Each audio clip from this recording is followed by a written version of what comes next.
Welcome to your third PBIS lesson. Today's lesson will cover bullying prevention and bathroom expectations. You will have a survey to complete in the end of this lesson. Hope you enjoyed today's lesson. Today's lesson is going to cover restroom expectations and bullying prevention. We're going to go over a brief PowerPoint regarding our Henrico High School restroom expectations, and it will be followed by a forgiveness and bullying prevention video. I hope you enjoy them. Remember to complete your survey. The class with the highest percentage of completed surveys will get a reward. Remember, this is part of PBIS, that stands for Positive Behavior Intervention Supports. We're going to jump right into our expectations, and just like the previous videos, the first thing we're going to discuss is respect. So when it comes to respect, remember, when you're in the restrooms, make sure you use appropriate language and you encourage your peers to also use appropriate language. And just like our previous videos, whether you're in the walkway, in the cafeteria, in the library, or in your classroom, please monitor your voice levels. Respect is an important piece of Henrico High School. Next comes responsibility. Remember to keep your facilities clean. Many of your restrooms are brand new, some of them are renovated, so please make sure your facilities are clean and safe. Report any malfunctions, any messes, any graffiti you notice to a staff member immediately. And please use facilities between classes, and remember to always have a pass with you. Resilience is our last R, and remember to use your facilities appropriately. Just like mentioned before, return to class immediately. And the most important piece, just like we discussed on walkway expectations and cafeteria expectations, is please prevent and report bullying. It's very important that we take care of each other and we make sure that if we can prevent bullying, we step in and assist our peers. And if you cannot prevent it, please report it to a staff member immediately and they will take care of it. I hope you enjoyed this short PowerPoint clip. Remember to complete the survey. The survey link is given to you in the bottom. And I also hope you enjoy the following video. Thank you for paying attention. I'm Mike Smith, and you're watching The Harbor.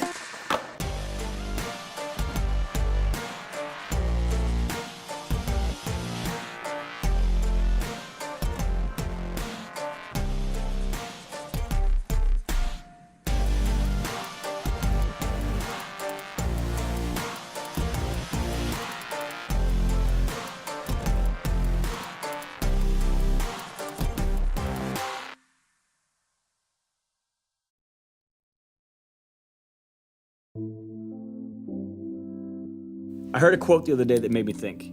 It said, apologizing is great, but it doesn't really change anything. You know what does? Action. And that quote really stuck with me. And the reason why is when I look back at high school and think about who I was, it's pretty clear that I wasn't always a kind person. You know, I picked on people, I gossiped, I made fun of people, I held grudges. I was, in some ways a typical teenager, but in a lot of ways I was just kind of cruel to people. In my senior year, I decided I wanted to be different. I wanted to change who I was as a person. And as I made this mental shift to change kind of who I was, I realized one of the biggest obstacles that I kept running into was that people didn't trust me. And I remember sitting down talking with my mom, asking her, why don't you think people like me? Why do you think I'm having such a hard time changing the perception of who I was? And my mom just looked at me and she just basically explained that I wasn't a kind person. She said, do you remember, when we moved to this town and you were a new student? And you didn't have friends, you had purple hair, and kids picked on you. Someone drew a swastika and taped it to your locker.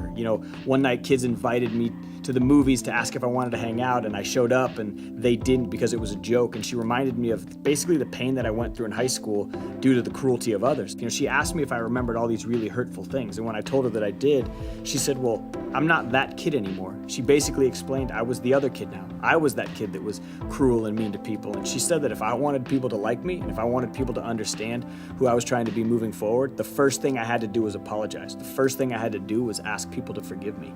As I've gotten older, I've realized there's a big difference between saying I'm sorry and will you forgive me? Saying I'm sorry is something that's almost second nature for us. It's easy to throw the phrase around. Sometimes we just say it because we think it's what we're supposed to say.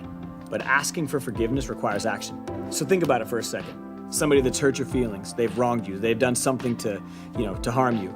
If they were to come up and say, hey, I'm sorry, or hey, will you forgive me? It might not seem like a big difference, but it makes all the difference in the world.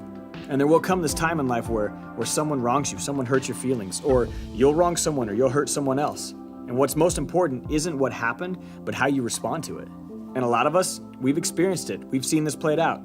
You know, a lot of us have had a friendship when we were younger. We were super close friends, something happened, someone's feelings got hurt, someone said or did the wrong thing, and enough time passed without either person asking for forgiveness or apologizing, and before you know it, it was like a friendship ended. Now we can't stand that person. We've held this grudge and we've become bitter. And you know, saying I'm sorry might have fixed the entire problem. You know, we all have the ability to forgive. I mean, all of us have the opportunity to forgive someone who's wronged us. And I think oftentimes we look at forgiving someone as a sign of weakness. You know, we think that if we forgive them, it's like we've let them off the hook and now they're free to do what they want. And sometimes we want people to know just how much they've hurt us or just how upset we are, just how deep that wound was. You know, I don't think that forgiving someone is a sign of weakness. I don't think that at all. I think the ability to forgive someone, it shows strength. I think being able to forgive someone who's hurt you, it shows a lot of maturity.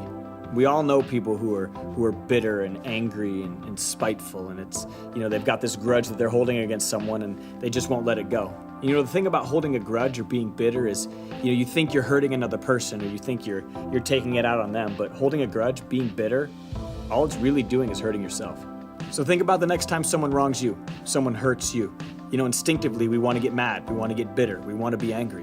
What if we paused and took a moment and looked at life through their perspective? Because I get it.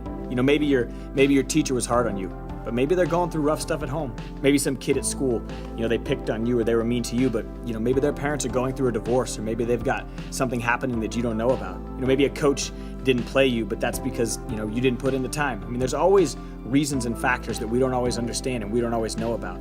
Learning to forgive and asking for forgiveness will change your perspective on people and life. And we're all on the spectrum somewhere. You know, some of us, we need to start with ourselves. We've messed up, we've made a mistake. We need to forgive ourselves so we can move on and be free. And for a lot of us, you know, we need to forgive someone else. You know, we're letting someone take up space in our brains without paying rent because we're so bitter and angry at the things that they've done, and that's not allowing us to be free either. And for a lot of us, we've hurt someone. We've wronged someone else. So the next time you wrong someone, the next time you hurt somebody, look them in the eye and ask them, will you forgive me? I promise it'll make all the difference in the world.